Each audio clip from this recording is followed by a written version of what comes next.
Donc là, ça fonctionne. Je vais mettre juste les annonces en diaporama. Comme ça, les frères et les sœurs qui sont connectés, vous nous rejoindrez en ayant déjà les annonces. On est juste en train de se saluer encore ici dans le temple. Voilà. Hop.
Les amis, je vous propose qu'on démarre.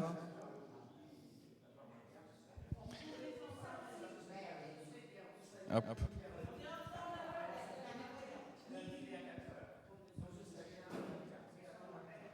Et je vais juste fermer cette porte ici, là. Parce qu'on sent le froid, là. Hein, on sent le froid.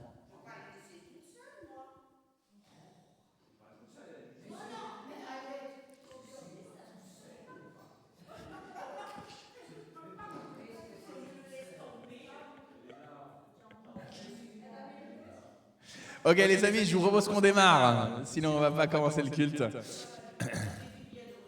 Ça fait du bien de se retrouver, ça fait du bien de papoter.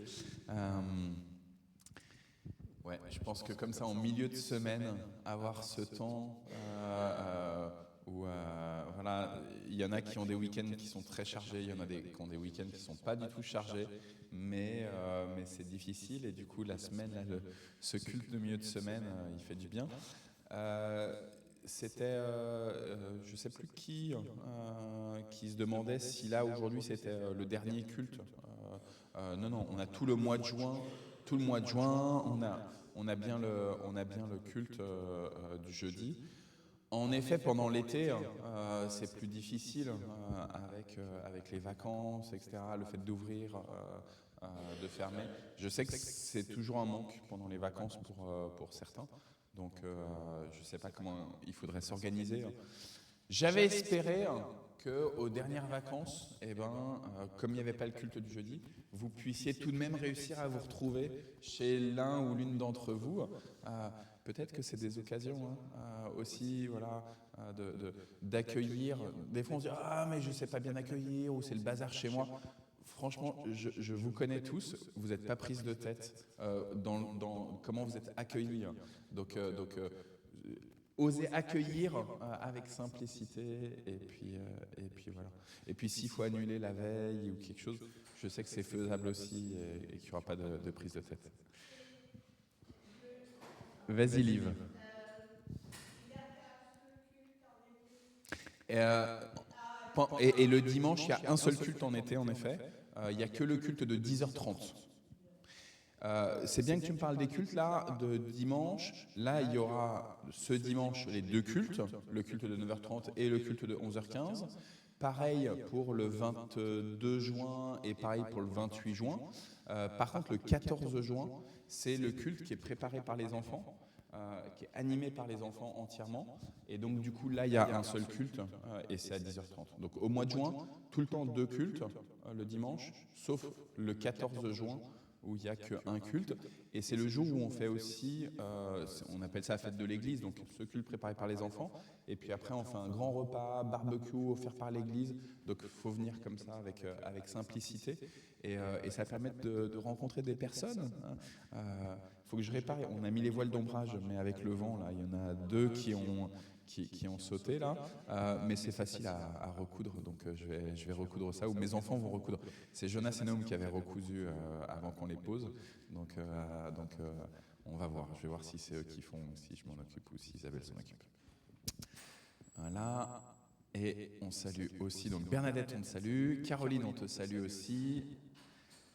À mon avis, on va aussi avoir, elle va arriver, je pense, un peu en retard, mais Odile, puisque du coup, pour ceux qui ne le savent pas, j'ai appris jeudi dernier, que notre sœur Odile, qui habitait Mézières et qui venait toujours avec les lochons, et ben en fait, jeudi dernier, elle nous a appris que maintenant, elle habite pas très loin de chez Caroline, pas loin de la gare. Donc du coup, maintenant, elle peut venir à pied. Elle est plus contrainte de qui peut l'emmener, qui peut faire le taxi pour elle. Et donc, voilà, on peut espérer que Odile soit avec nous.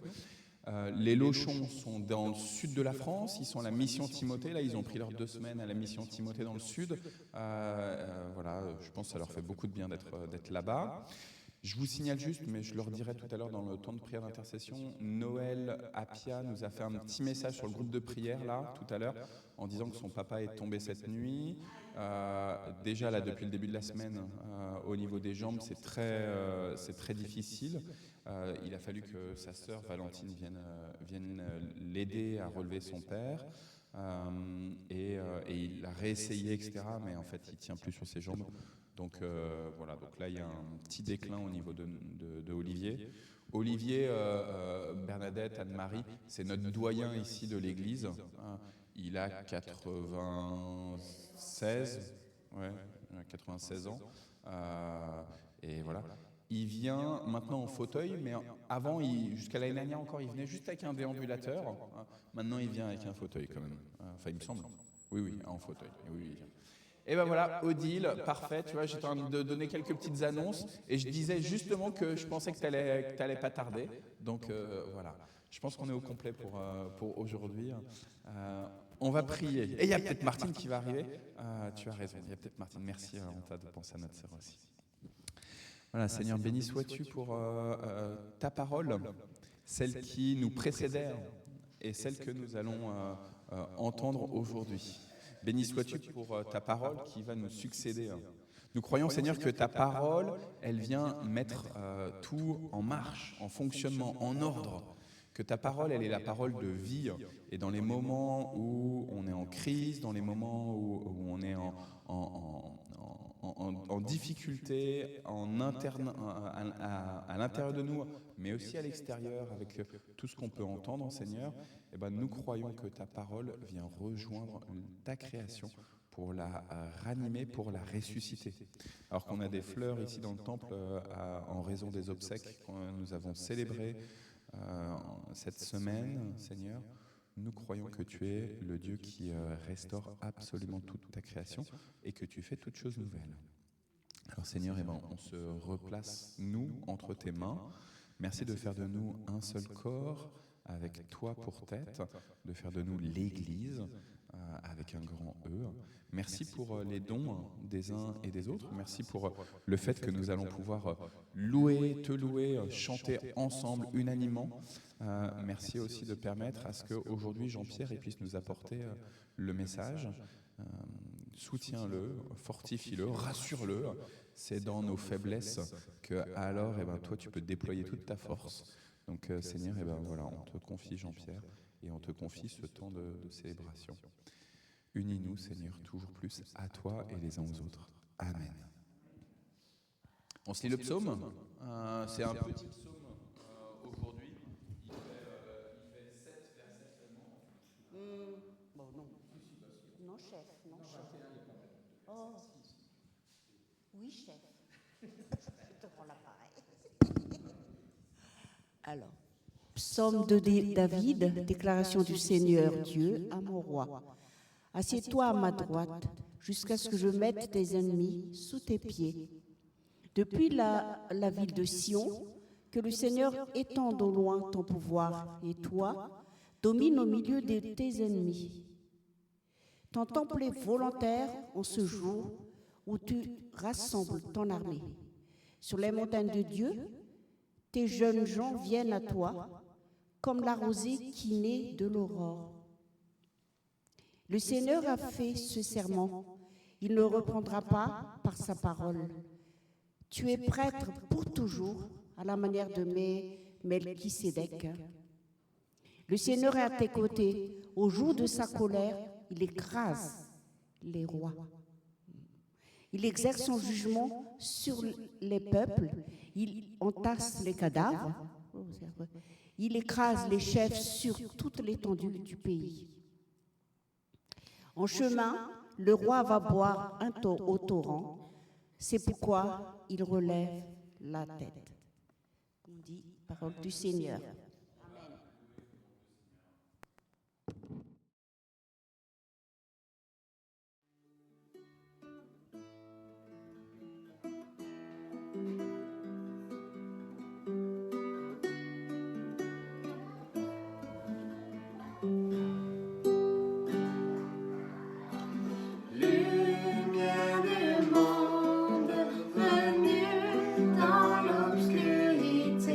Tu m'ouvres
Suprême, et votre seul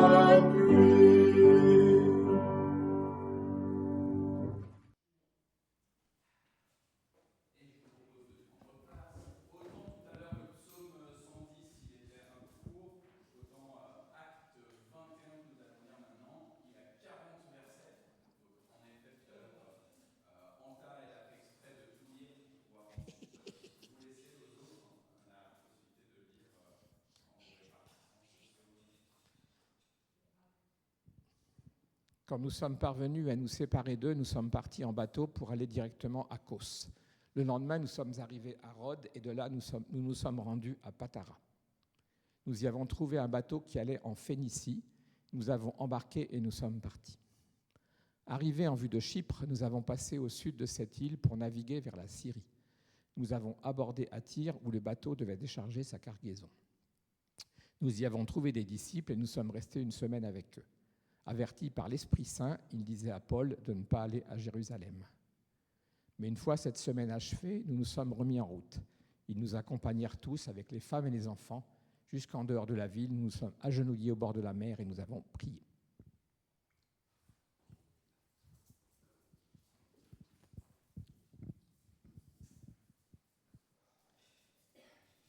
Puis, après nous être dit adieu les uns aux autres, nous sommes montés à bord du bateau, tandis qu'ils retournaient chez eux.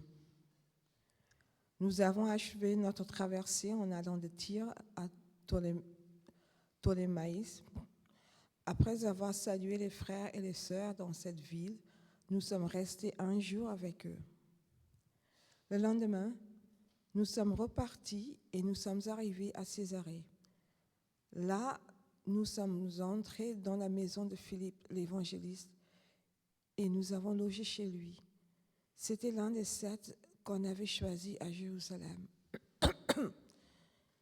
Il avait 4 filles non mariées qui donnaient des messages de la part de Dieu.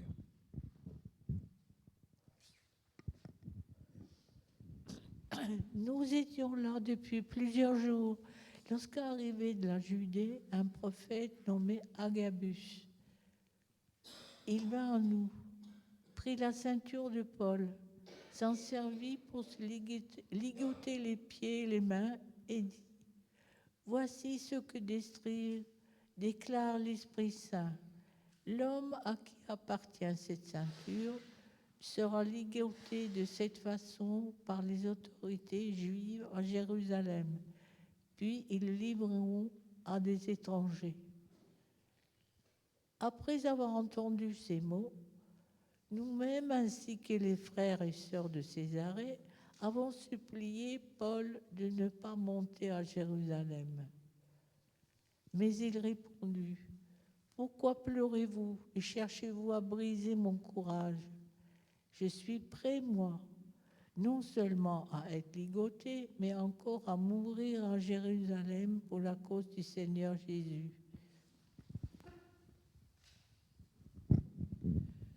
Comme nous ne parvenions pas à le convaincre, nous n'avons pas insisté et nous avons dit : Que la volonté du Seigneur soit faite. Quelques jours plus tard, nous nous sommes préparés et nous sommes montés à Jérusalem. Des disciples de Césarée nous y accompagnèrent. Ils nous conduisirent chez quelqu'un qui devait nous loger, un certain Mirason de Chypre, qui était disciple depuis longtemps. À notre arrivée à Jérusalem, les frères et les sœurs nous reçurent avec joie. Le lendemain, Paul alla avec nous chez Jacques, où tous les anciens de l'Église se réunirent. Paul les salua et leur raconta en détail tout ce que Dieu avait accompli par son activité chez ceux qui ne sont pas juifs. Après l'avoir entendu, ils louèrent Dieu. Puis ils dirent à Paul : Tu vois, frère, combien de milliers de Juifs sont devenus chrétiens. Ils sont tous très attachés à la loi.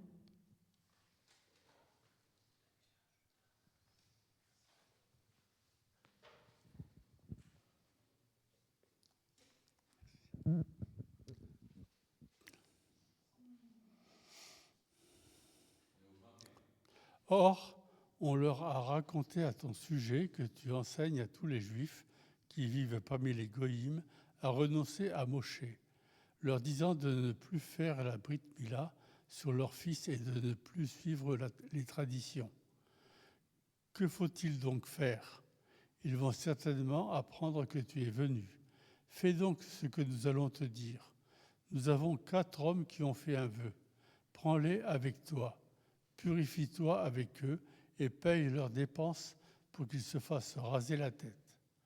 Ainsi, tout le monde saura qu'il n'est rien des rumeurs qu'ils ont entendues à ton sujet, mais que toi aussi, tu marches droit gardant la Torah. Quant aux Goïm qui ont mis leur confiance en Yahushua, nous nous sommes réunis pour leur écrire une lettre concernant notre décision, qu'ils s'abstiennent des choses qui ont été sacrifiées aux idoles, du sang, de ce qui a été étranglé et de la fornication. Le lendemain, Shaoul prit les hommes avec lui, se purifia avec eux et entra dans le temple pour annoncer, quand serait terminée la période de purification, jusqu'à ce qu'une offrande soit faite pour chacun d'entre eux. Les 7 jours touchaient à leur fin lorsque des Juifs non-croyants de la province d'Asie le virent dans le temple. Ils excitèrent la foule et mirent la main sur lui. « Hommes d'Israël, aidez-nous » crièrent-ils. « Voici l'homme qui enseigne partout et à tous des choses contre le peuple, des choses qui sont contraires à la Torah et contre ce lieu. Et maintenant, il a même introduit des goïms dans le temple et a profané ce saint lieu. Ils avaient vu Trophime d'Éphèse dans la ville avec lui et ils pensaient que Shaoul l'avait introduit dans le temple. La ville entière fut en effervescence et des gens accouraient de partout. Ils se saisirent de Shaoul, le traînèrent hors du temple et les portes furent aussitôt fermées. Comme ils cherchaient à le tuer, le bruit vint au commandant du bataillon romain que tout Yerushalayim était en plein bouleversement. Immédiatement, il prit avec lui des officiers et des soldats et chargea vers la foule. Voyant le commandant, ils cessèrent de frapper Shaoul.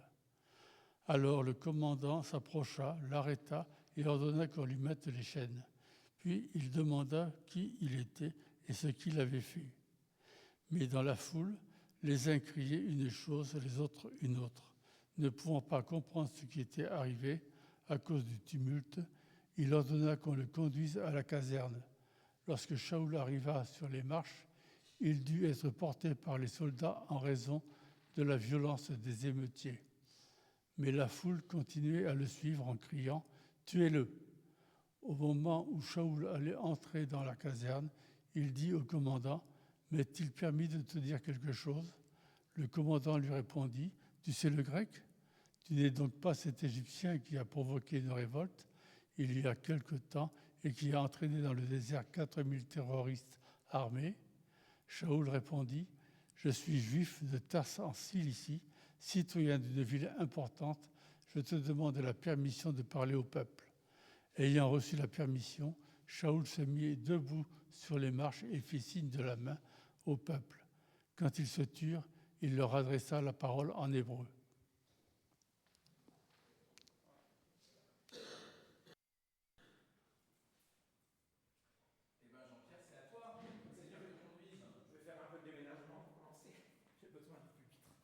Ça marche ça ou pas? Ou je prends l'autre?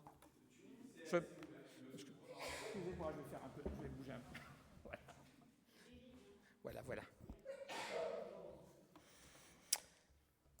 Alors, j'ai tellement de choses qui me viennent. Bon, c'est particulier pour moi, les actes des apôtres, Paul, c'est ceux qui connaissent mon histoire peuvent comprendre ce que je veux dire. Pour remettre ce que je vais dire et par rapport à ce qui est écrit dans le contexte, la semaine dernière, je parlais à Arnaud de mon expérience dans le nord de la France, et donc je lui ai dit qu'il y avait un homme de Dieu qui avait un ministère auprès des enfants à New York dans les rues, et il y avait une fille de mon ancien pasteur qui avait été faire un stage chez lui, et je ne trouvais plus son nom. Et donc dans ma messagerie Thunderbird, j'ai quelque chose qui s'appelle Dossiers locaux, et là j'ai rangé ma vie chrétienne de 2006 à 2012. J'y fais pas référence, c'est passé, c'est derrière, c'est aujourd'hui avec vous. Mais bon, pour retrouver le nom de ce monsieur, j'ai dû aller fouiller un peu là-dedans. Et plein de choses me sont revenues sur toutes mes expériences de foi et d'autres entre 2006 et 2012. Ça, c'était pour expliquer des choses que je vais dire ici. Et par rapport je dis que ça me touche beaucoup, Actes, ceux qui me connaissent aussi, qui ont lu mon histoire, savent que je suis venu à la foi par une communauté chrétienne qui voulait vivre comme dans Acte 2. Et voilà. Les gens vendaient ce qu'ils avaient, vivaient en communauté et travaillaient pour Dieu. Et j'ai été amené à parler sur Acte 2, c'était pas facile. Bon, le Seigneur, il a son chemin, c'est lui qui choisit. Et aujourd'hui, il aurait pu me demander de parler d'Acte 20, parce que Acte 20, pour moi, c'est un des plus beaux passages de la Bible. Paul, à la fin de son... Vous voyez, ça me touche quand j'en parle.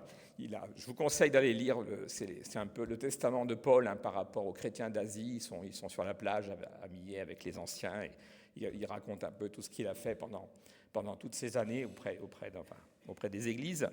Et c'est dans ce passage seulement où Paul dit, le Seigneur lui-même l'a dit, il y a plus de bonheur à donner qu'à recevoir. C'est écrit nulle part ailleurs, c'est écrit que là, dans le testament, entre guillemets, de Paul dans Acte 20. Mais non, le Seigneur a dit, pas Acte 20 aujourd'hui, ce sera Acte 21. Donc voilà. Donc je ne vais pas tellement parler du début, je parlerai un peu plus loin, plutôt d'autres versets.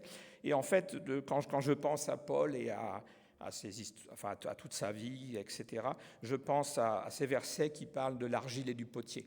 Je pensais qu'il y en avait énormément, et en fait, j'en ai pas. Alors, est-ce que j'ai fait une mauvaise recherche ?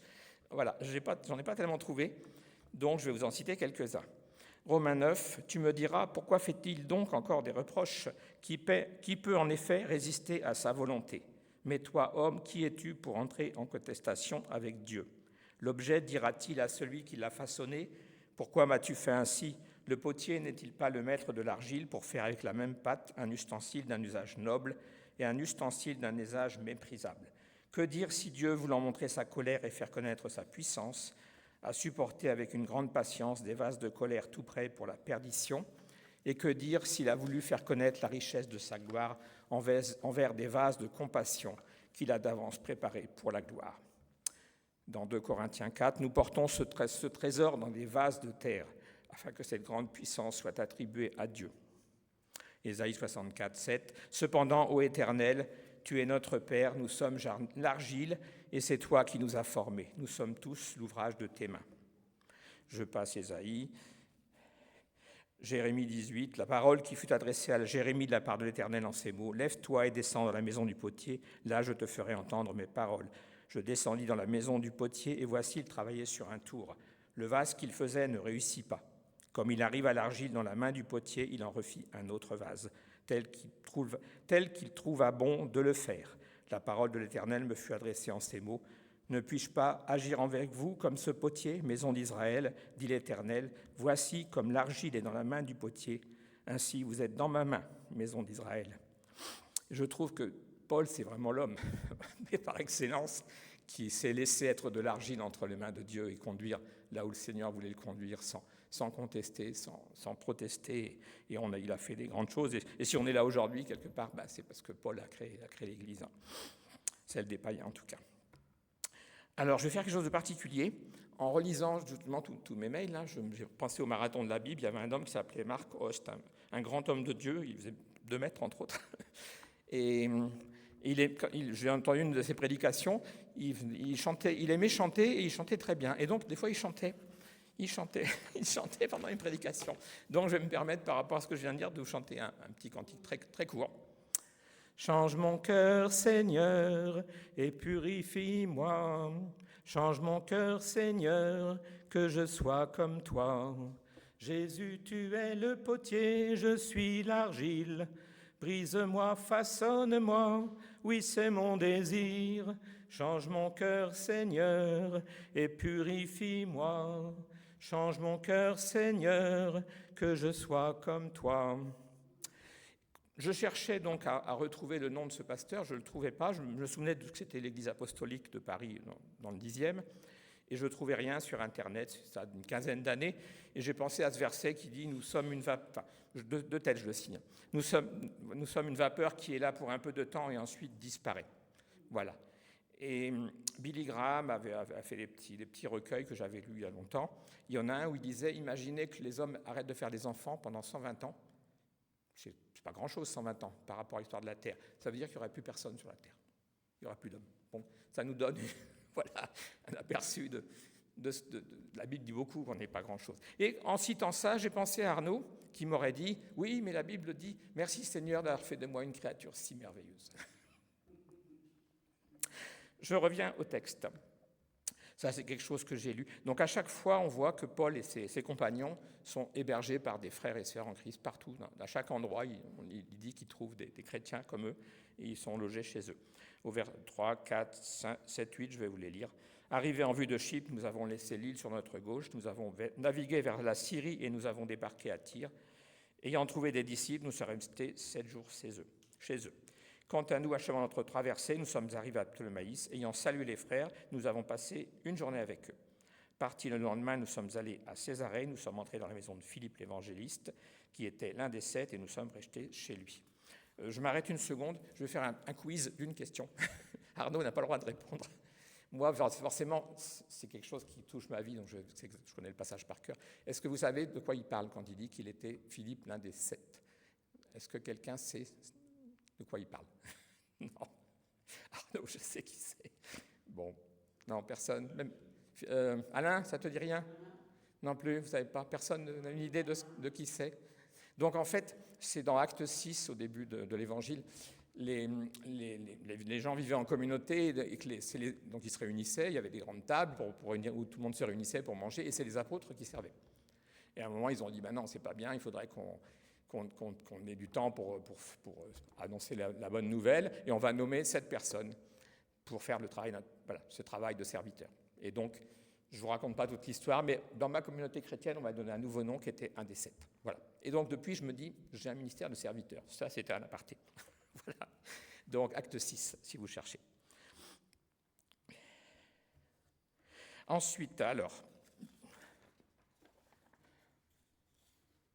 Donc, j'ai lu des choses où il disait, voilà, ce qui fait la différence dans la vie chrétienne, c'est qu'on est une communauté, vraiment, on est frères et sœurs, ce n'est pas des mots, ce n'est pas des choses juste écrites, c'est la vérité.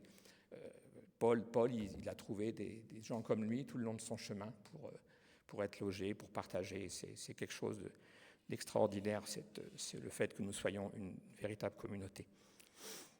Quand j'étais au CEL, pendant 8 ans, j'ai travaillé, je lisais, on recevait tout un tas de revues, et j'avais lu, c'est pas très agréable ce que je vais dire, un article de Christianisme aujourd'hui d'un pasteur d'Asie, je ne sais plus s'il était philippin ou quelque chose comme ça, et il disait le souci de l'Église d'Occident, c'est que par essence le christianisme est communautaire.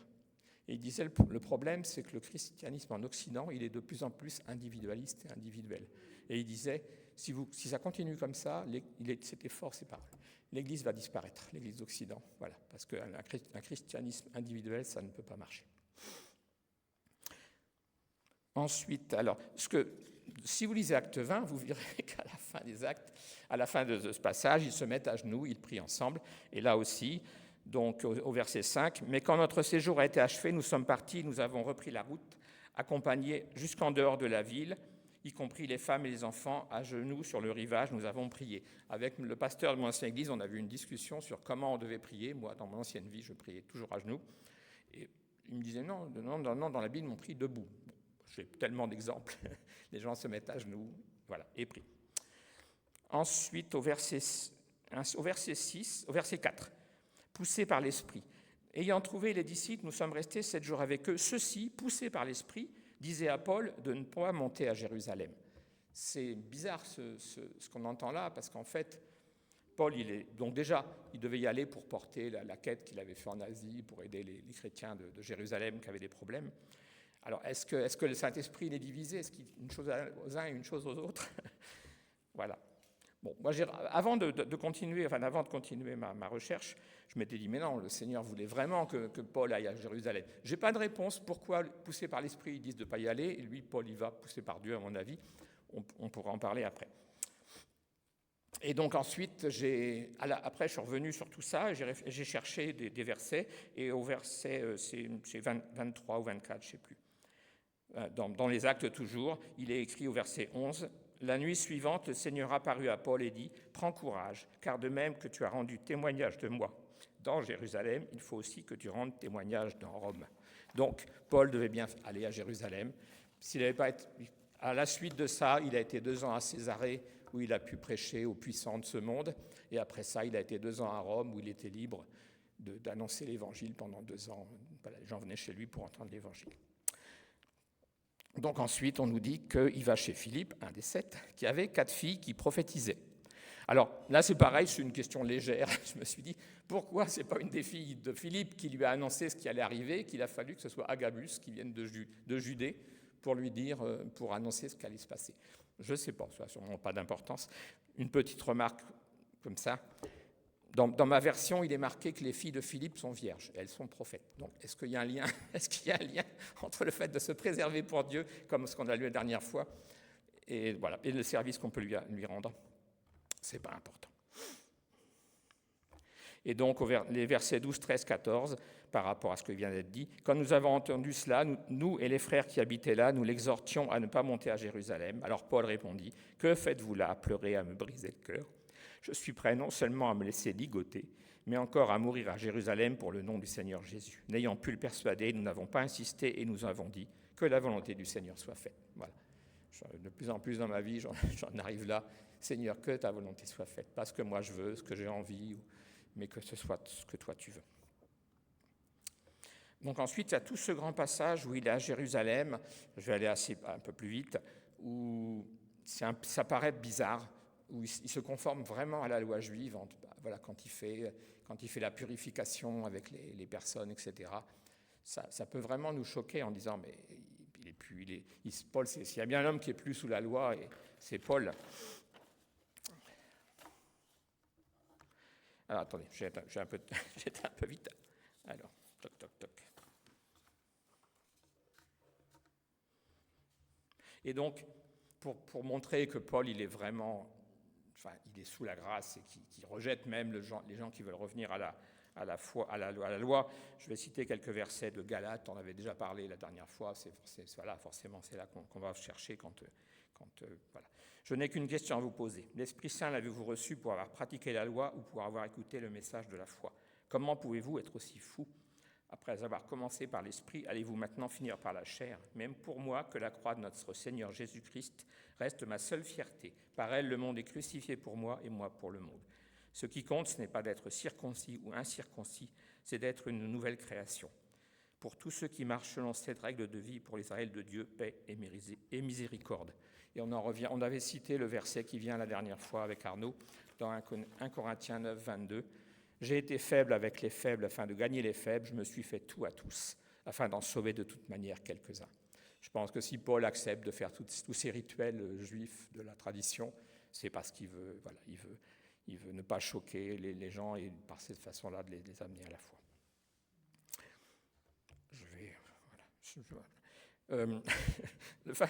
Le pasteur de mon ancienne église, une fois dans une prédication, avait dit « Ne faites surtout pas comme Paul ». Alors là, ça m'interpelle parce que Paul a dit lui-même « Prenez exemple sur moi comme moi je prends exemple sur le Christ ».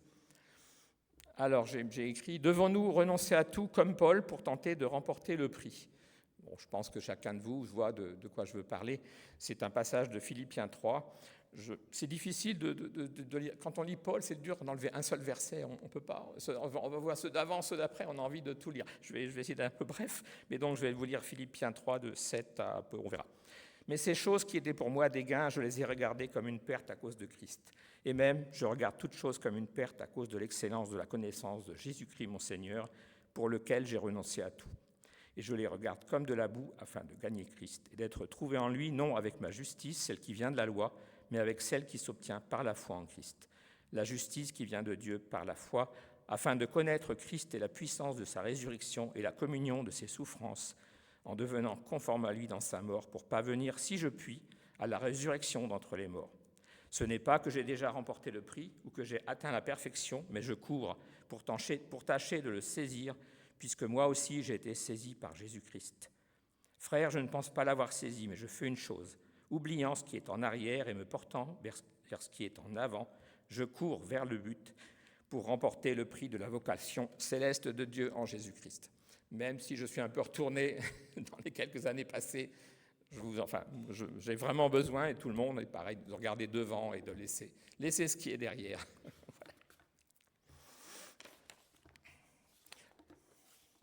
Donc, je vais finir avec la fin du chapitre.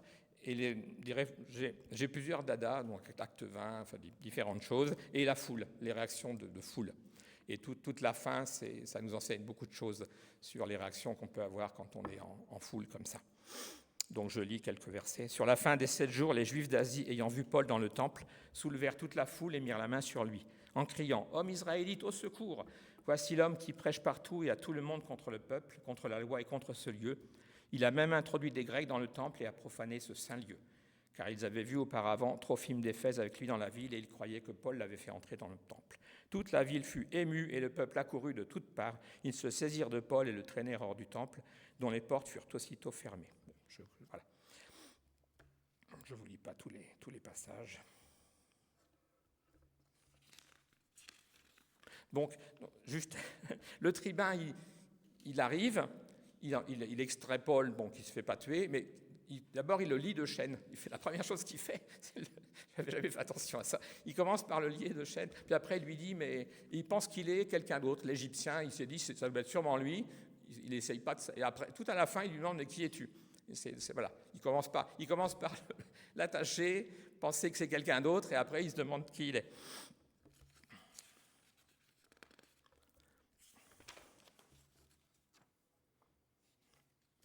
Excusez-moi, il faut que je retrouve un peu. Mais... Donc, en fait, pourquoi je ne l'ai pas écrit ? C'est quelques personnes qui disent voilà cet homme, voilà qui il est. Ce sont des mensonges, ce n'est pas vrai, ce qu'ils disent c'est faux. Et toute la foule marche derrière. Et c'est tellement simple que quelques personnes mal intentionnées ou même bien fassent marcher des foules.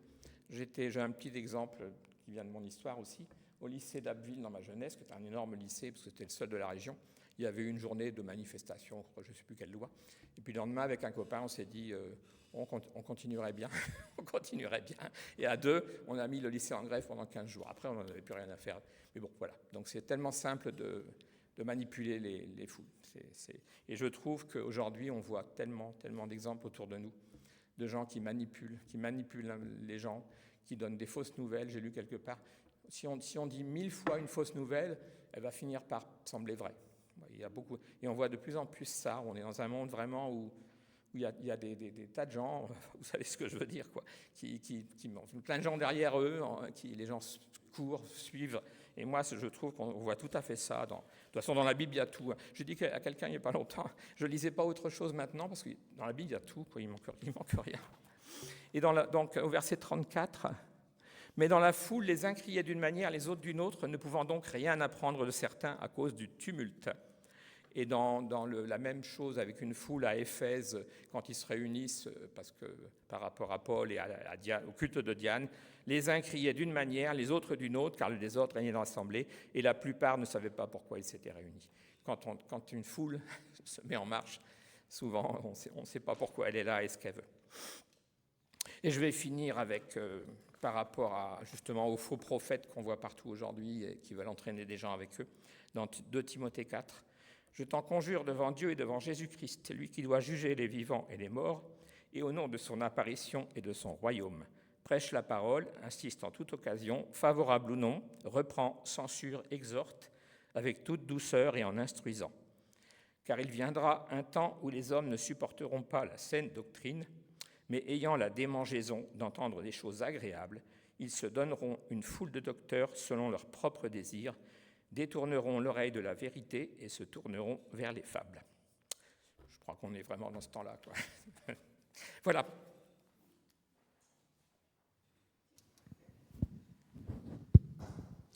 Merci beaucoup, Jean-Pierre. Tu nous avais prévenu qu'il y avait beaucoup de choses à dire et comme Anne-Marie nous avait pointé là-dessus il y a quelque temps, quand on a tout un chapitre comme ça à lire, en effet, il y a beaucoup de nourriture, mais je trouve que tu as été vraiment merci de nous avoir fait voyager à la fois dans ce chapitre de Acte 21, mais aussi d'avoir fait référence à d'autres passages bibliques pour nous aider à comprendre aussi un petit peu mieux, à mieux interpréter aussi ce chapitre un peu complexe, et aussi avec des éléments de ta propre expérience chrétienne. On voit bien qu'il y a bel et bien qu'un seul esprit, celui qui parle à travers Paul là dans ce chapitre et qui amène l'Église aussi à accepter ce qui semble à vue humaine complètement inacceptable, mais c'est aussi ce même esprit qui a travaillé avant le début de l'Église. Et c'est ce même esprit qui continue à travailler encore aujourd'hui à l'Église. Alors comme tu disais tout à l'heure, hein, si pendant 120 ans, il n'y a plus d'enfants, hein, il n'y aura plus rien sur la création. Et pourtant, malgré tout, l'esprit il poursuit tout un travail dans la création. Moi, j'aime beaucoup le fait que l'évangile, selon Jean, commence avec ce grand prologue là sur au commencement était la parole, et la parole était avec Dieu, et la parole était Dieu. Et c'est bizarre d'essayer de comprendre que Jésus, parce que finalement c'est Jésus cette parole de Dieu, que Jésus il était avant tous les temps, hein, et que pourtant il se manifeste à un moment présent. Et pour moi, c'est la même bizarrerie que quand on dit que Jésus il a connu l'ascension et qu'en même temps il est avec nous. C'est ce qu'on avait dit lors du culte de l'ascension, jeudi de l'ascension. Petit point que tu as mentionné, où tu te questionnais justement sur l'esprit. Moi, j'ai bien aimé en fait dans la traduction Nouvelle Français Courant là, qui était proposée, parce qu'il est dit, en fait, en grec, c'est à travers l'esprit. Ils disent ça à Paul. Mais le à travers, ça peut dire beaucoup de choses. Voilà. Et donc, dans la seconde, c'est poussé par l'esprit. Et classiquement, en effet, le à travers, on considère que l'Esprit Saint, c'est le moyen, c'est le canal, c'est lui qui ouvre notre propre esprit aux choses de Dieu. Mais dans la Nouvelle Français Courant, du coup, le à travers, ils l'ont rendu par averti par l'esprit. Et je trouve qu'il y a quelque chose d'intéressant aussi, qu'il y a des moments où on reçoit une information dans l'esprit, par l'Esprit Saint, et on s'offusque de cette information. C'est-à-dire qu'on reçoit un mot, on reçoit une parole, on reçoit un encouragement, etc. Tu vas aller chercher un peu d'eau ? Vas-y. Il y a de l'eau dans la carafe là-bas. On reçoit comme ça quelque chose qui semble, qui vient de l'Esprit Saint. On le sent que ça vient de l'Esprit Saint, que ça vient pas de nous. Et en même temps, on le refuse, quoi. Ou on refuse la conséquence. On le prend comme un avertissement et on dit non. Du coup, ça veut dire qu'il faut que je lutte contre. Et en tout cas, moi, c'est ma lecture là par rapport à ces disciples du Christ qui reçoivent le fait que cette confirmation que Paul, s'il va à Jérusalem, concrètement, il va se faire livrer. Concrètement, c'est le début de la fin. Alors, tu nous as parlé de ce qui s'est passé à Rome. En fait, c'est compliqué à Rome, justement pour Paul, parce qu'en effet, il était dans une maison, il n'était pas en prison. En même temps, il était dans sa maison, c'était sa prison. Donc donc c'était compliqué. Et on ne sait pas réellement comment il a fini ses jours. Hein, Paul, bibliquement, il n'y a rien qui est dit sur comment Paul a fini vraiment ses jours à Rome. Il y a même un imaginaire qui fait partie du coup de l'histoire, de la tradition chrétienne, qui dit que Paul, il aurait peut-être même continué après Rome de poursuivre son voyage, d'aller vers l'ouest, etc.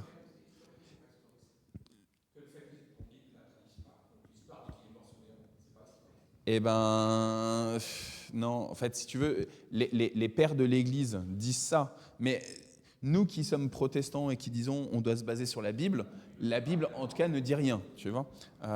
Et ce qui est intéressant, c'est que évidemment, les Actes des Apôtres, ils ne sont pas écrits par Paul, mais par Luc, qui est un disciple de Paul. Pourquoi est-ce que Luc s'est arrêté ? En fait, il y a un peu un mystère. Et je pense que c'est aussi juste et bon de laisser une part de mystère on ne maîtrise pas, finalement, on entend ce que Paul il a fait, on entend qu'il a été jusqu'au bout en allant à Rome, et après, ça ne nous appartient pas. En tout cas, je trouve intéressant le fait de dire, il y a des fois où l'esprit il nous conduit à savoir quelque chose, et comment est-ce qu'on lutte contre ça ? Et Paul, et je trouve que c'est ce que tu mentionnais bien là dans ton message, Paul, il accepte vraiment qu'il doit aller à Jérusalem.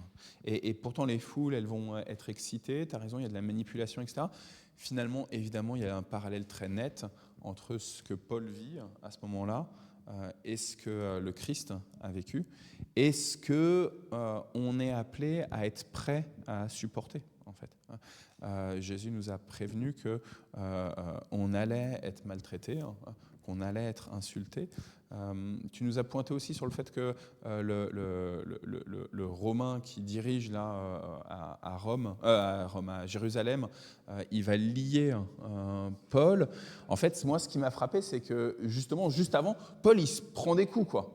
Donc, il est déjà en super mauvais état, Paul, et malgré tout, le responsable politique, comme s'il y avait besoin. Alors, est-ce que c'est par rapport aux foules ?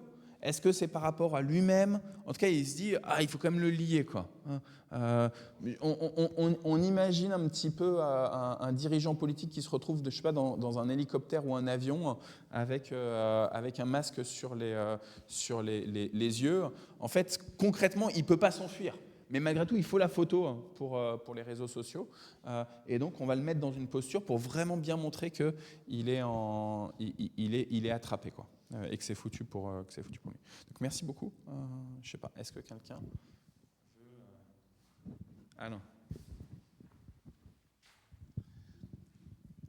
En fait, l'officier romain pensait que c'était un chef rebelle qu'il avait entre les mains. Donc un Égyptien.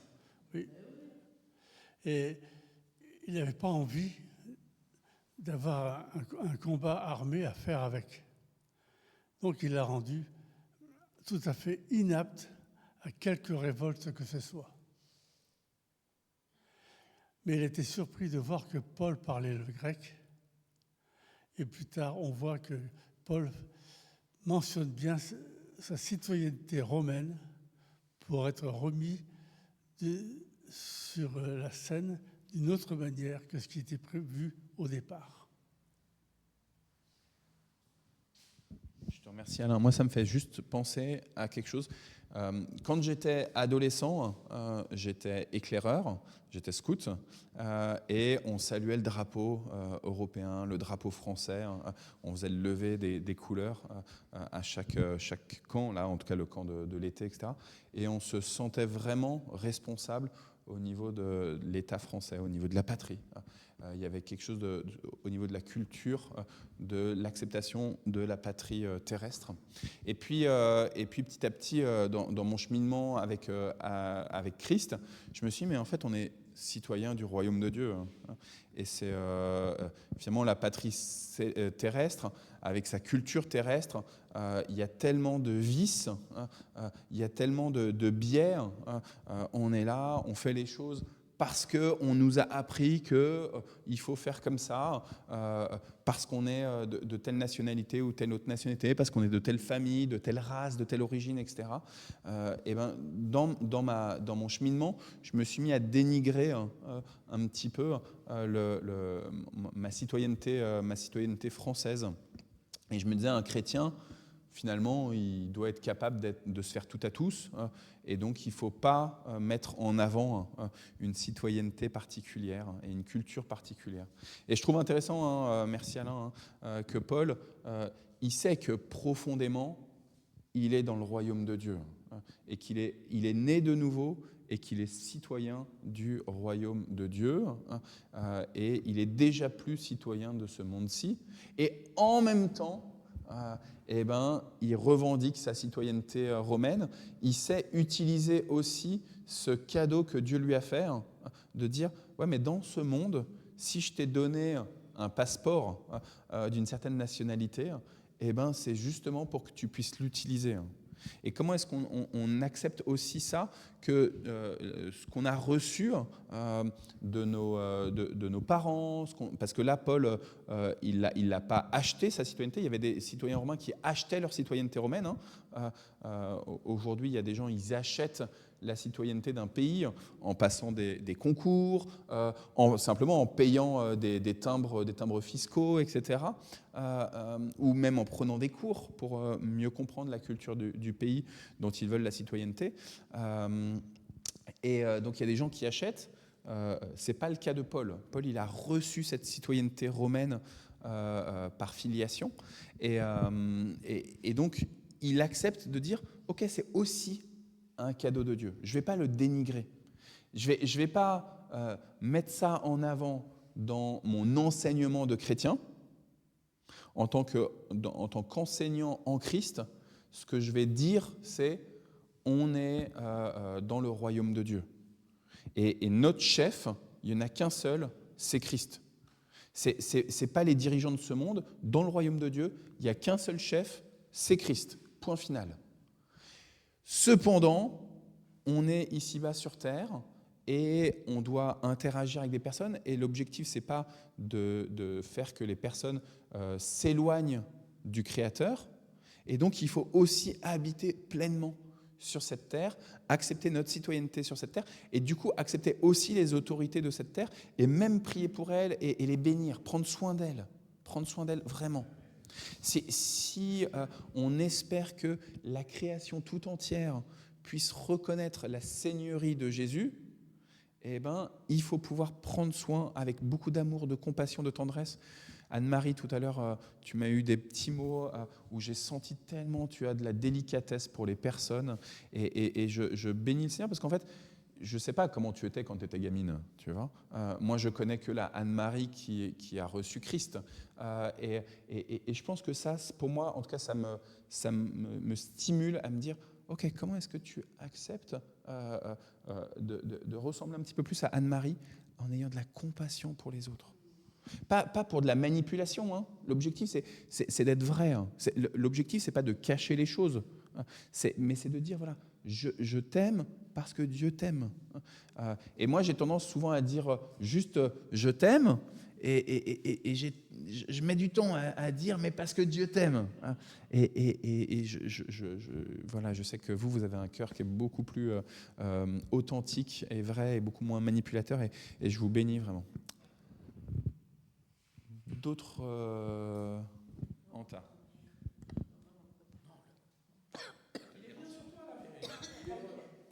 Plus bouger. Moi, je pense ce que tu avais dit, quelqu'un qui avait dit que les chrétiens de l'Occident ont tendance à être individualistes et tout. Et ça m'appelle un peu ma situation d'il y a quelques années. Il y a loin, c'est très loin. J'ai vadrouillé, j'ai pas été. Donc, quand on est tout seul, on est attaqué. Hein, ça, voilà. Donc, c'est vrai, même terre à terre. Hein, tu vas dans un chemin, il y a personne. Quand tu es tout seul, et ben, tu te fais attaquer. Et c'est ce qui m'est arrivé. Hein. Je suis sortie de protestantisme. Et du coup, j'ai vadrouillé tellement que je me suis cherchée. Et ça, il y a tellement, comme on avait dit avec Alain tout à l'heure, il y a de faux enseignements. Donc, je me suis laissée avoir avec tout ça pendant des années. Hein. Et un jour, comme ça, lors de la commune Covid, il y avait quand on était à la maison et tout, je suis revenue. J'ai dit... je suis revenue, j'ai regardé en ligne FPMA, hein, protestants et tout. Et je dis, non, mais c'est pas possible que même en direct, je peux pas. Il faut que je cherche une communauté, une église, un temple ou quoi que ce soit, avec une communauté. Parce que là, je peux pas. Il y a plein de choses que je comprends pas. Donc j'ai regardé sur Internet et tout, et j'ai vu en premier ce temple-là. Et c'est vrai ce qu'on disait, une fois aussi Steve avait dit, il ne faut pas être tout seul, à pratiquer. Non, il faut une communauté, aller à l'église, pas tous les dimanches ou quoi.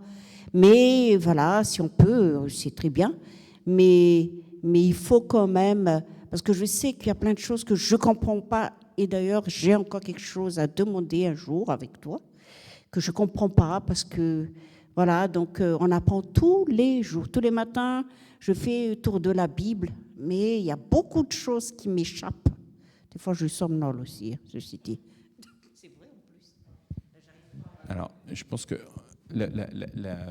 tout l'enjeu, il est de trouver l'équilibre entre... la difficulté, des fois, c'est que quand on est dans un groupe, on va agir en fonction de ce que le groupe attend de nous. Et donc, du coup, on va penser ou œuvrer de manière religieuse.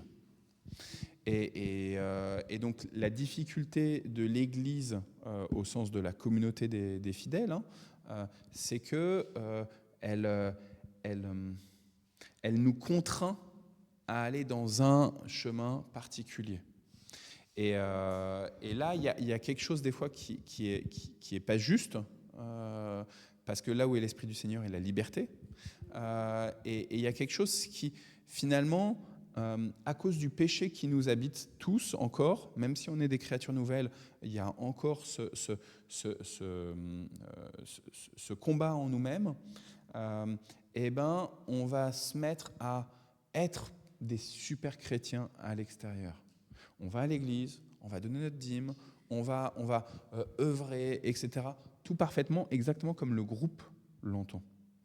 Le groupe, l'église l'entend.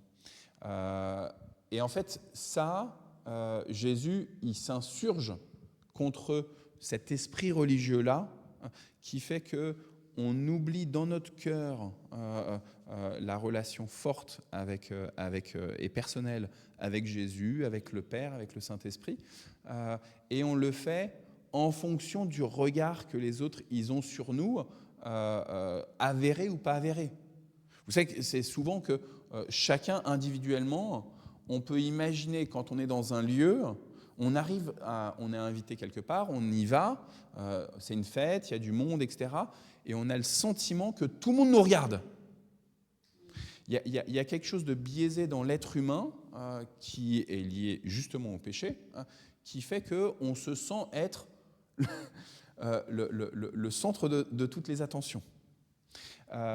Et en fait, du coup, en Église, dans la relation religieuse, la relation avec la transcendance, eh ben, si je ne me mets pas à genoux pour prier alors que je suis dans une église où tout le monde se met à genoux, je vais avoir l'impression que les gens vont me juger. Voire même, en fait, les gens vont me juger en me le disant. Inversement, si je suis dans une église, comme c'est notre cas, où il faut se lever pour chanter, où il faut lever les mains pour chanter, pour adorer le Seigneur, et si je ne le fais pas, je vais avoir le sentiment que tout le monde me regarde et dit « Oh là là, Ida, elle ne s'est pas levée, elle n'a pas levé les mains. Est-ce que c'est vraiment une bonne chrétienne ?» Oui. Et en fait, il y a quelque chose comme ça qui est on a l'impression qu'on doit rendre des comptes à l'Assemblée.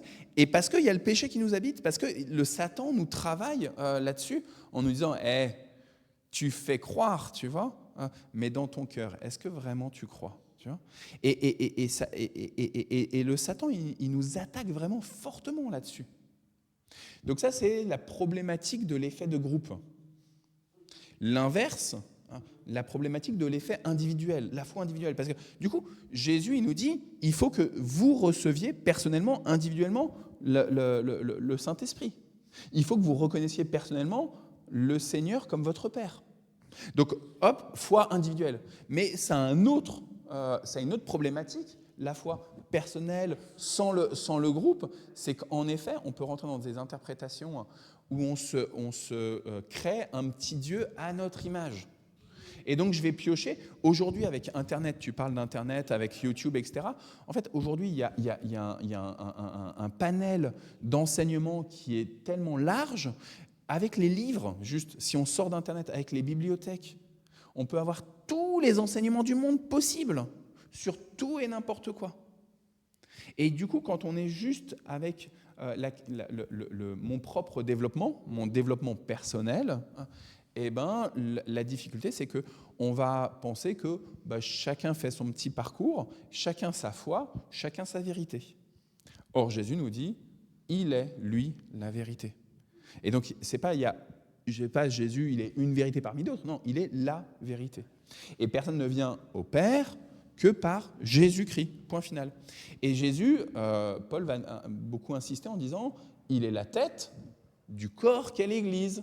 Et donc, en effet, on doit saisir que l'Église, elle a besoin de moi, concrètement, de mes convictions, de ce que j'ai appris par la Bible, de ce que j'ai ressenti par l'Esprit, de ce que j'entends de l'Esprit.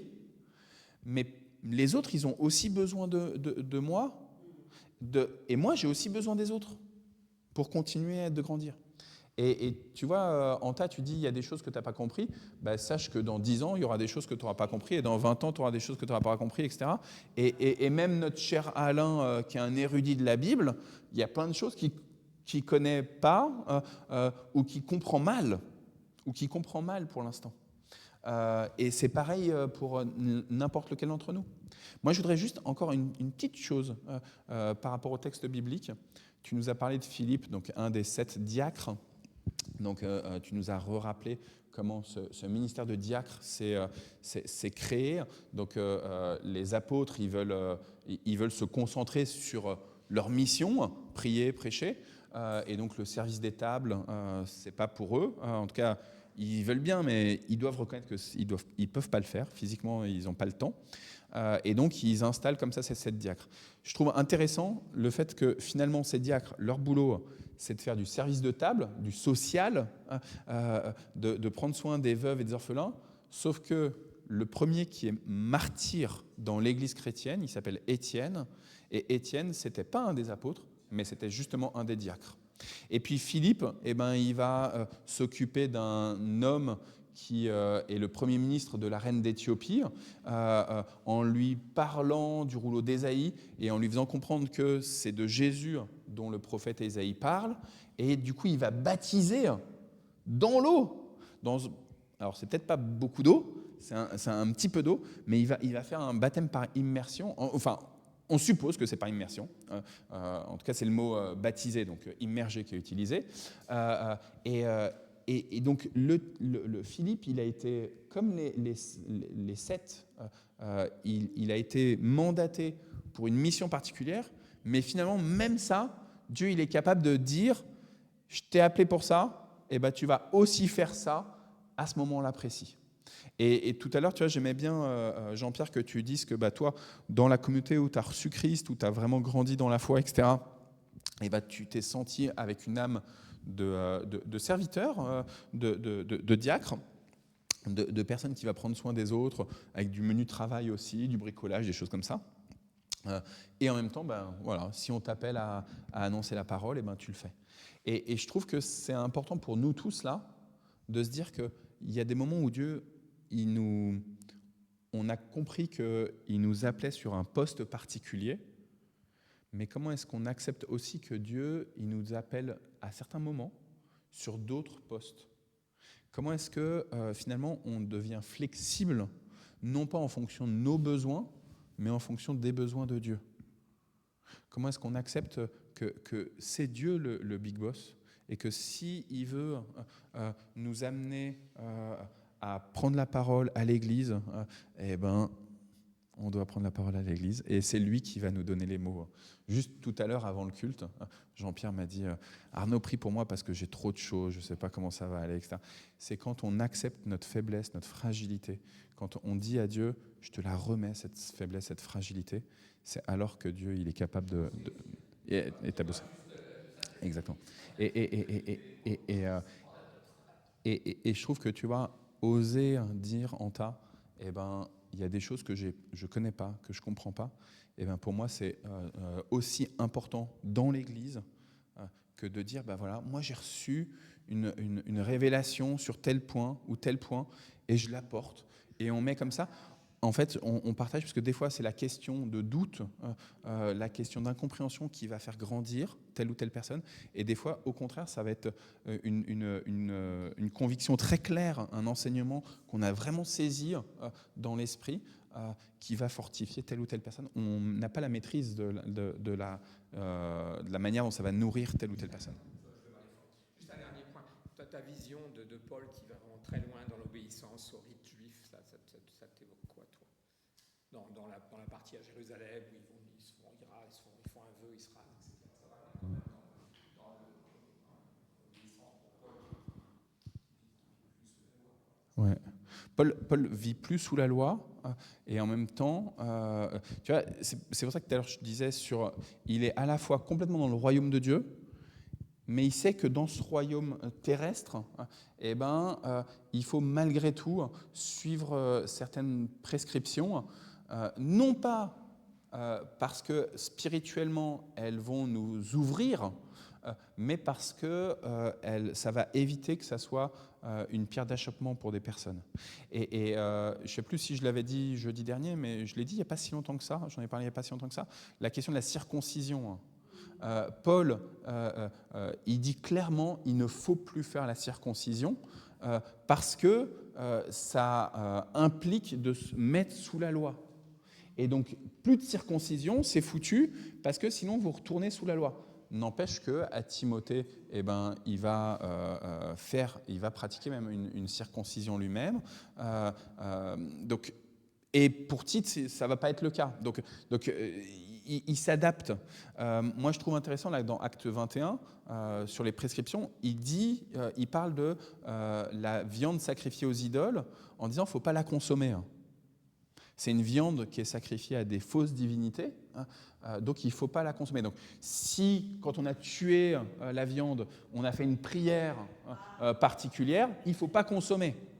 Donc Paul, là, dans Acte 21, avec les Juifs, il dit, attention, si vous mangez de la viande halal, vous êtes en train de manger des idolotites, et donc ça ne va pas, il ne faut pas. Sauf que le même Paul, aux Corinthiens,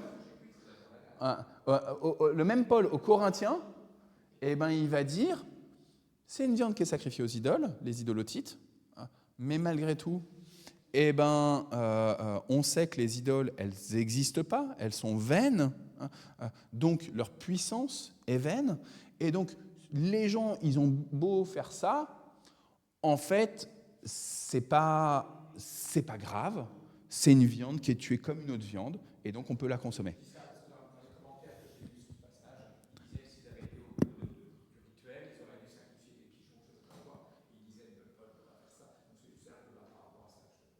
Oui, mais en fait, peut-être qu'ils ont quand même fait les sacrifices. Ils ont dit qu'il fallait faire un sacrifice pour chacun des 7. Donc, non, 7 ils sont, c'est ça. Je ne sais plus combien. Et alors, attends, juste, je finis sur les idolotites. Et donc, Paul aux Corinthiens, il dit, vous pouvez manger absolument de tout. Allez-y, mangez de tout. Simplement, si vous mangez de la viande sacrifiée aux idoles devant des personnes qui sont encore des enfants dans la foi, qui sont encore fragiles, sur ce point-là précis, et qui vont dire « Oh là là là là, c'est pas possible, ils ont mangé halal, c'est des mauvais chrétiens !» Eh ben, dans ce cas-là, évitez de la consommer, cette viande sacrifiée aux idoles, évitez de consommer cette viande halal, par égard pour ceux qui risquent de tomber. Mais s'il n'y a personne qui risque de tomber parce que vous avez mangé de la viande halal, allez-y, c'est pas grave. Je fais exprès de dire halal, mais en fait, là, c'était pas la viande halal, c'est la viande sacrifiée aux divinités du panthéon gréco-romain. Moi, je voulais encore accentuer le fait d'être en communauté, parce que juste, tu avais quelque chose justement par rapport à la Bible que j'ai pour l'Esprit Saint, les trois, vraiment la Trinité et tout. Et la personne qui m'est très chère m'a demandé, maman, ça. Et une fois, tu avais dit un exemple, mais vraiment terre à terre, et comme quoi il faut, des fois, tu as l'impression que c'est vraiment pour toi. Par la Trinité, concernant la Trinité, tu disais que Jonas t'avait dit, voilà, Jésus, c'est un Dieu. Pourquoi? Parce qu'il était avec Dieu. Par exemple, c'est la tête, c'est les mains. On a besoin de mains. S'il n'y a pas la main, on ne peut pas. On ne peut pas faire quoi que ce soit. Donc, mais toujours est-il que la main, mon pied ou quoi, c'est en tas. Donc, c'est Dieu. Tu m'avais dit un simple exemple dans ce genre-là. Je lui ai expliqué, il a dit, je comprends maintenant, maman. Tu m'as vraiment ouvert les yeux. Donc, alléluia, on a vraiment besoin, avec même des petits exemples, ils sont même dans la Bible, hein, mais ce qui rejoint la Bible quand même, hein, ce n'est pas contraire à la Bible. C'est important. Je ne me rappelle pas de l'exemple. Donc, mais si toi, ça a parlé, si ça a parlé à la personne qui t'est chère...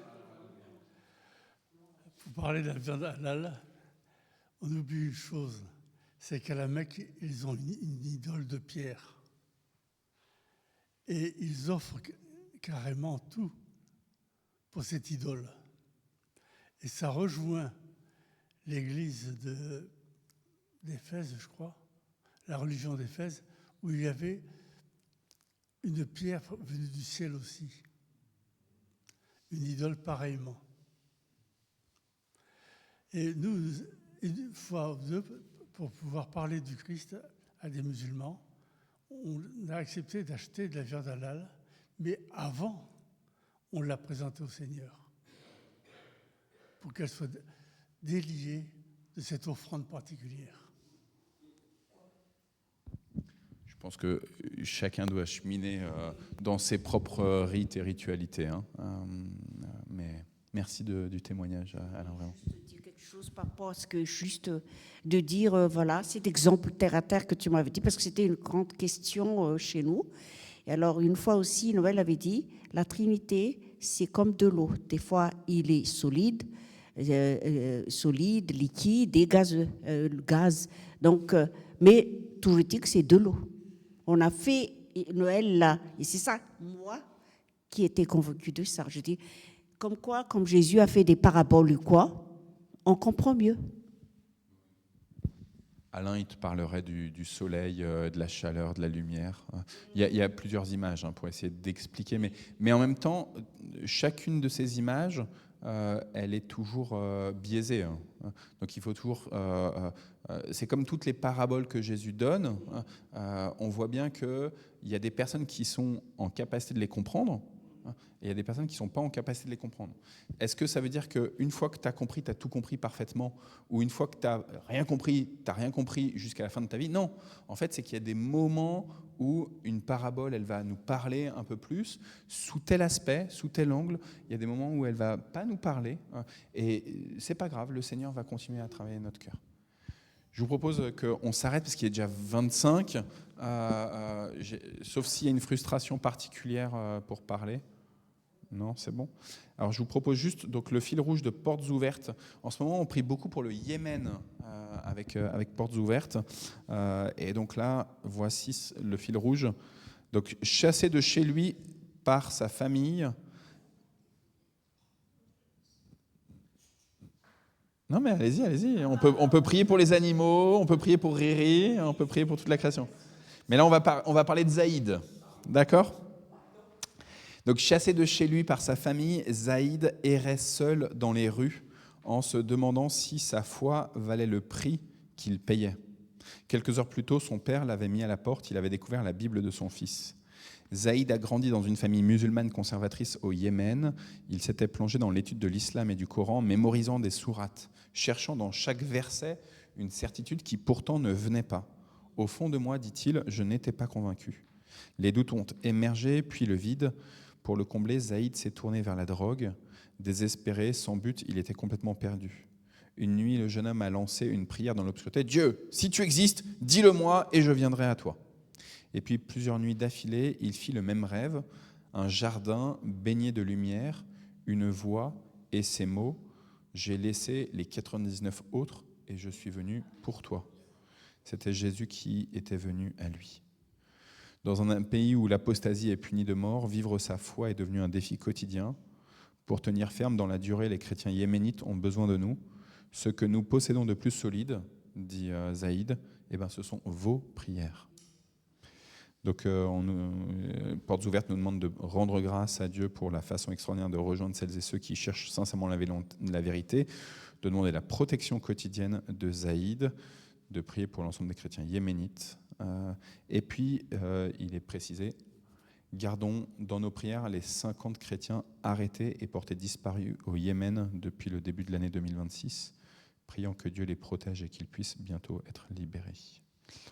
Voilà. Et il y a même une petite photo de Zaïd dans le fil rouge de Portes Ouvertes. Si vous ne recevez pas le fil rouge, je vous encourage, c'est gratuit, vous vous abonnez, c'est une newsletter, donc tous les mercredis, ça vous donne le sujet de prière pour une personne ou un groupe de personnes, un pays où les chrétiennes et les chrétiens sont persécutés.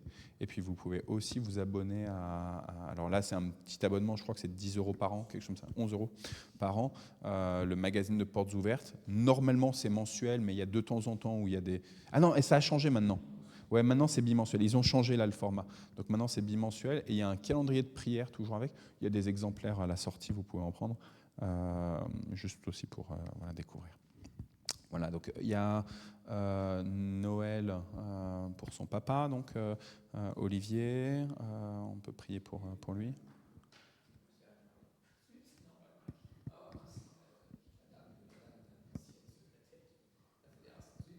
Marie-Christine.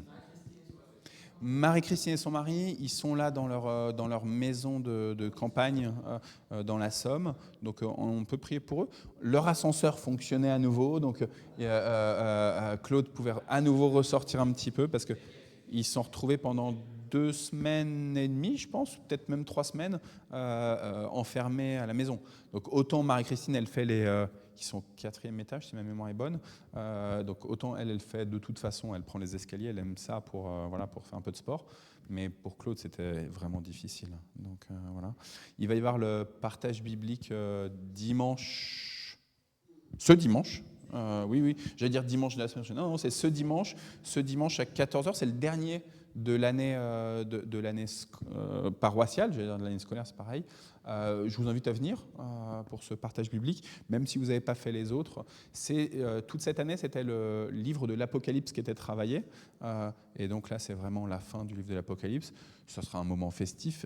L'idée, c'est que ceux qui viennent au culte de 11h15, on les encourage à rester pour déjeuner avec le repas comme ça, un peu comme ça se fait là.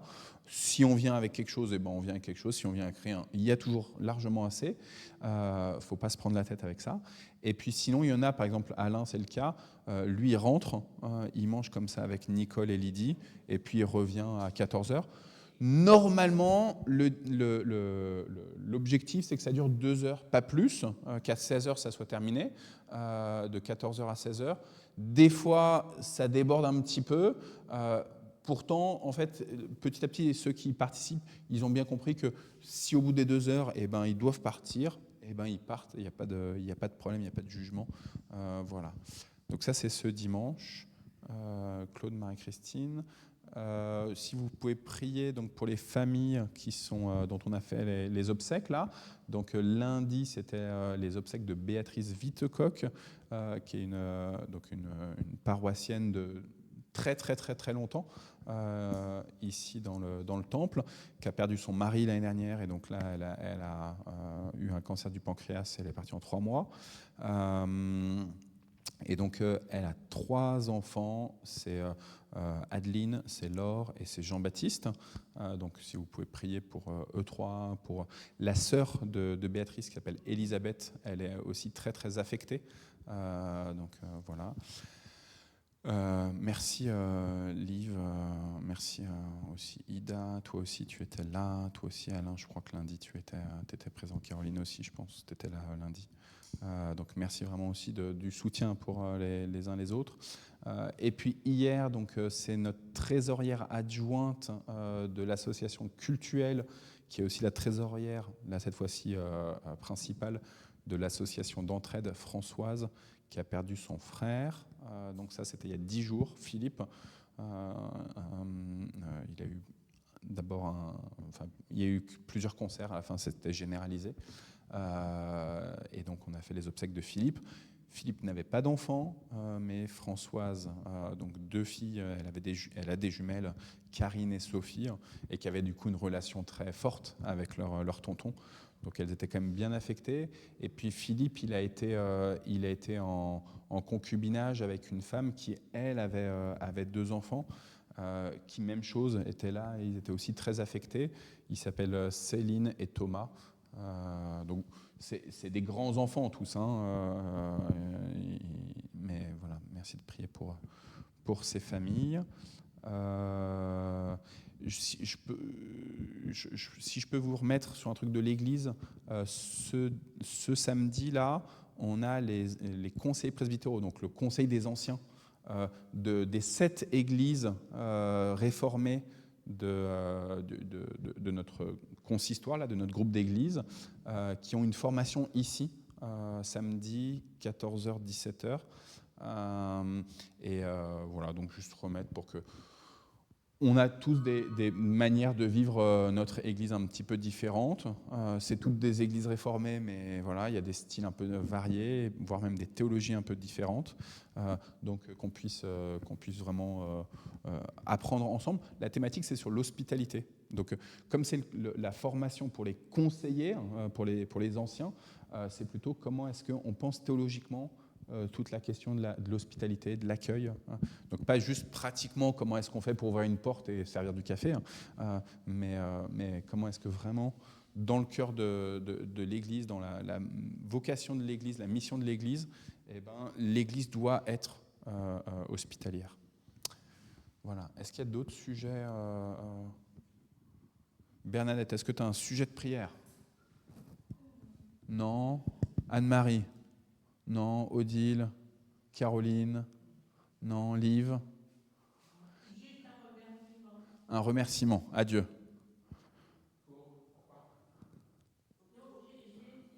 À Alain? Je suis perdu depuis ma naissance.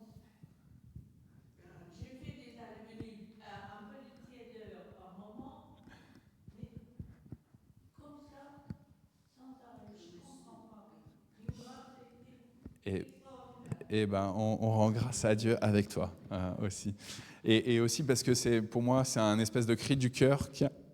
Il faut des cris du cœur dans la douleur. Il faut réussir aussi à avoir des cris du cœur dans la joie. Et donc, merci beaucoup, Liv. Ida, est-ce que tu as un sujet de prière?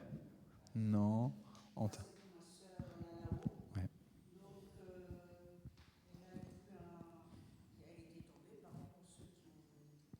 Donc, Lalao, la sœur de Anta. Oui, elle vit à Mada.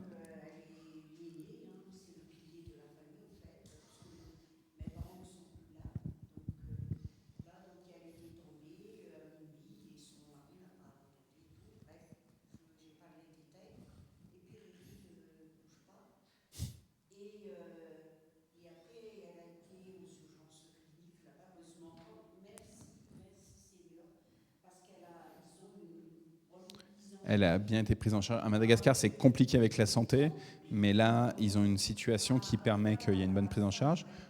Donc là, Lao s'est retrouvé à l'hôpital, à la clinique. Donc on lui a fait plein de batteries pour ces 6 heures d'inconscience.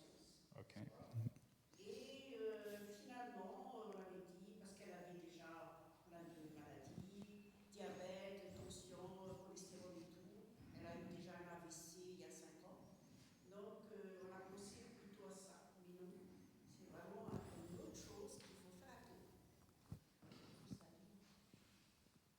Et donc, comme elle est très vulnérable par rapport à son diabète, elle chope tous les microbes et tout ça. Mais ce qu'il y a, c'était même pas à cause du diabète, c'est le tabagisme. Ça fait 10 ans qu'elle a arrêté de fumer, là-haut. Voilà. Donc ça fait quand même 10, même plus qu'elle a arrêté. Mais il y a toujours des conséquences. Donc ça y est. Donc malgré elle... Malgré qu'elle ait arrêté ou quoi, et ben ça fait une infection sur ses poumons. Voilà. Donc elle a les poumons qui sont abîmés. Voilà. Elle aurait pu y passer, ouais. Donc on prie pour la Lao et pour les poumons de la Lao. Et donc du coup, Jean-Pierre en profite pour un sujet de prière pour toutes les personnes qui fument et ou des addictions. Voilà. Chacun dans sa prière intime avec le Seigneur dira des prénoms ou pas. Okay. Caroline, tu as un sujet de prière finalement? Oui.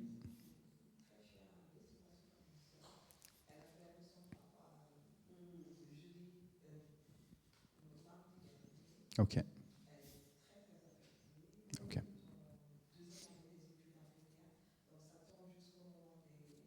Des épreuves, etc. Donc, et tu nous as déjà plusieurs fois parlé de cette amie-là, donc on sait qu'elle est vraiment chère à ton cœur et on bénit Dieu de toute l'amitié qui vous lie. Donc, ouais, ouais, ouais. Donc Sarah, et qui vient, Zara, pardon, et qui vient de perdre donc son papa, et en même temps, elle a des examens, etc. Donc des examens de formation, et donc du coup, ça questionne sur s'occuper de l'enterrement ou travailler pour ses examens, mais voilà. Ok.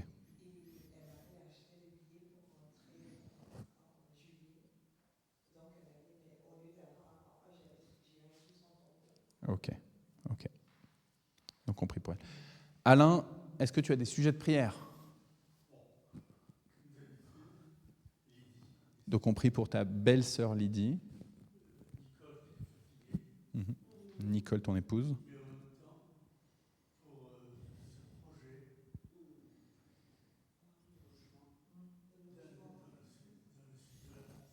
Donc le projet de musée. Donc le projet de musée, c'est-à-dire que en fait, toute la collection du musée faite par Alain et Nicole pendant des années, donc un musée de la Bible, elle vient d'être donnée à une autre association. Donc on avait une association qui s'appelle La Bible est vraie, et on vient là de décider, ça y est, formellement, que ce soit donné à une association qui s'appelle Musée de la Bible. Vous pouvez trouver le site internet musée.bible. Et il se trouve que le responsable de cette association, la semaine prochaine, il a un rendez-vous dans un lieu qui est un très très très très beau lieu, et qui serait vraiment parfait pour accueillir le premier musée de la Bible en France. Il n'y a pas de musée de la Bible en France. Ce serait dans le sud de la France, dans les Cévennes. Et donc c'est aussi... il s'appelle Paul, ouais. Et donc il y a deux choses. Donc il y a d'un côté, donc il faut prier pour cette rencontre donc de la semaine prochaine. C'est le 11 il a déjà bien avancé dans le projet, mais voilà, il y a aussi des bâtons qui se mettent aussi. Donc il faut vraiment prier pour que si c'est bien le projet de Dieu, et nous on a envie d'y croire, c'est pas le musée du désert, c'est autre chose. Ouais. C'est un chrétien évangélique qui a fréquenté plusieurs types d'églises, libristes, assemblées de frères, donc quelqu'un vraiment convaincu, et qui donc voilà. Il existe des musées de la Bible dans d'autres pays européens. Alors évidemment, les plus connus sont aux États-Unis, mais dans des pays européens, il y a plusieurs musées de la Bible. Mais en France, il n'y en a pas du tout. Et donc, il a une énorme collection. Et là, toute la collection de Nicole et Alain va alimenter, va apporter encore un petit plus. C'est complémentaire, en fait. Ce que eux, ils ont collecté pendant ces dizaines d'années, c'est assez complémentaire à ce que lui, il a. Lui, je crois qu'il a combien de Bibles? Tu te souviens de versions de Bible, je crois que c'est 5000, je pense, ou quelque chose comme ça. Il a aussi des presses. Des presses pour faire des Bibles, etc. Enfin, c'est vraiment assez impressionnant, avec des Bibles de plein d'époques différentes.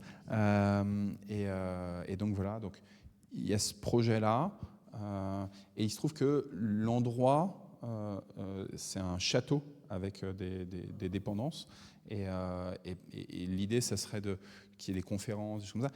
C'est compliqué d'y aller là-bas. C'est un peu au milieu de nulle part. C'est une petite ville, mais voilà, il faut forcément y aller avec un moyen de locomotion de type voiture ou voilà. Mais ça, de toute façon, on ne s'attendait pas à ce que ça soit en plein centre de Paris. Voilà. Et il se trouve que dans les dépendances, peut-être qu'il y aurait des possibilités aussi de créer des logements. Donc peut-être que là aussi, il y aurait une piste pour les Dumont. Voilà. On sait qu'il ne faut pas non plus chasser plusieurs lièvres à la fois. Donc il y a aussi ce projet pour les Dumont de partir dans le nord. Alors partir dans le nord, partir dans le sud. Voilà.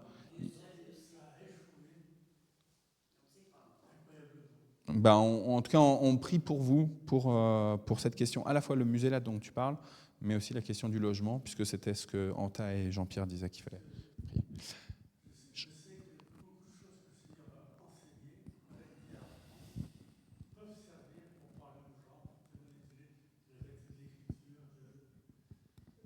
Merci Alain. Merci Alain. Merci vraiment. Merci.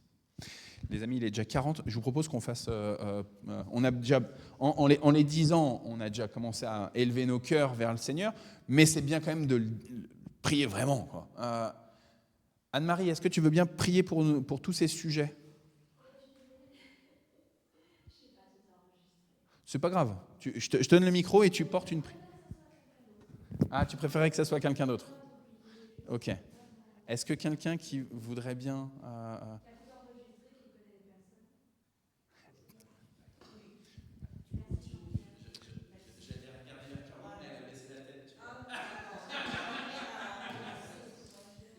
Seigneur, merci de nous réunir encore une fois aujourd'hui dans ta paix, dans ta joie et dans ton Saint-Esprit que tu as partagé sur chacun d'entre nous.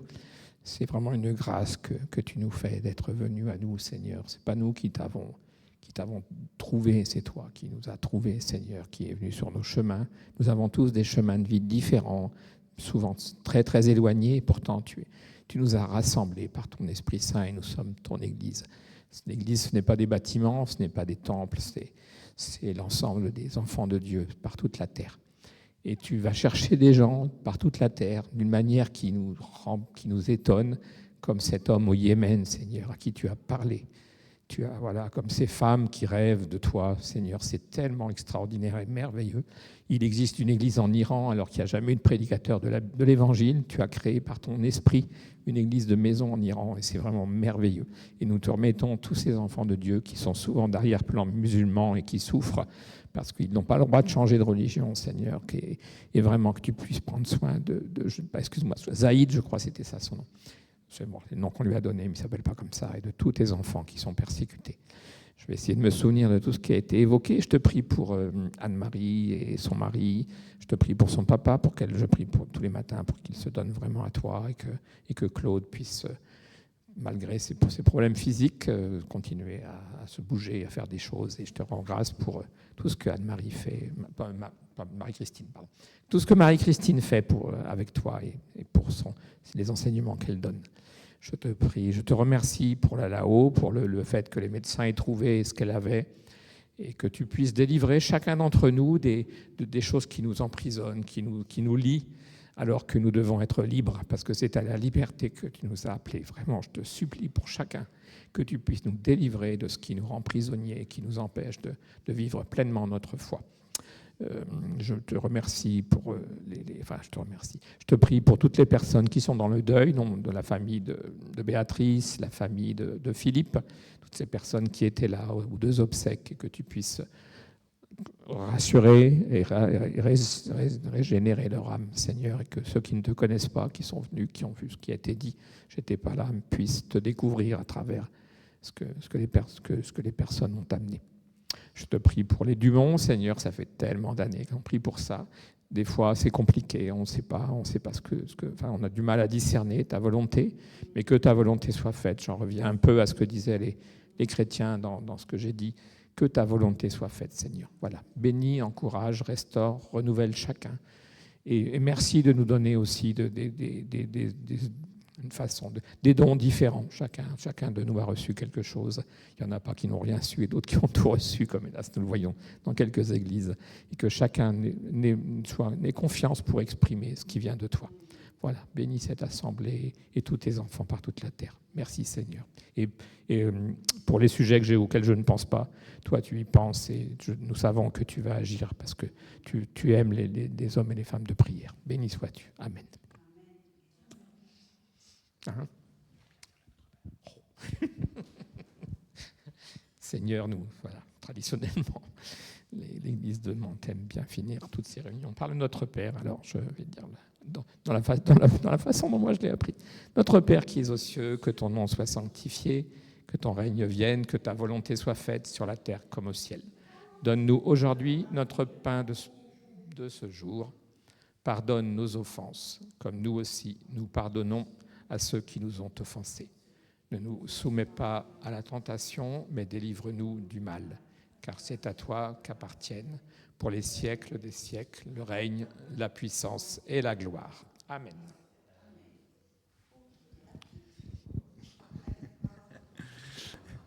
Amen. Merci beaucoup. Merci à chacun. Désolé, je pense qu'il faut qu'on réussisse. Mais en même temps, je trouve que ça fait tellement de bien de pouvoir aussi nous interpeller, etc. Mais c'est vrai que niveau timing, je disais tout à l'heure sur le groupe de partage biblique qu'il faut réussir à le tenir. C'est pareil pour nos cultes. Sentez-vous libre de rester. Sentez-vous libre de partir. Voilà, là où est l'Esprit du Seigneur est vraiment la liberté. Il y a largement assez à manger pour tout le monde. Et si vous êtes contraint par d'autres sollicitations, eh ben, on vous bénit. Et si vous restez, on vous bénit. Voilà. Bon jeudi, que le Seigneur vous garde.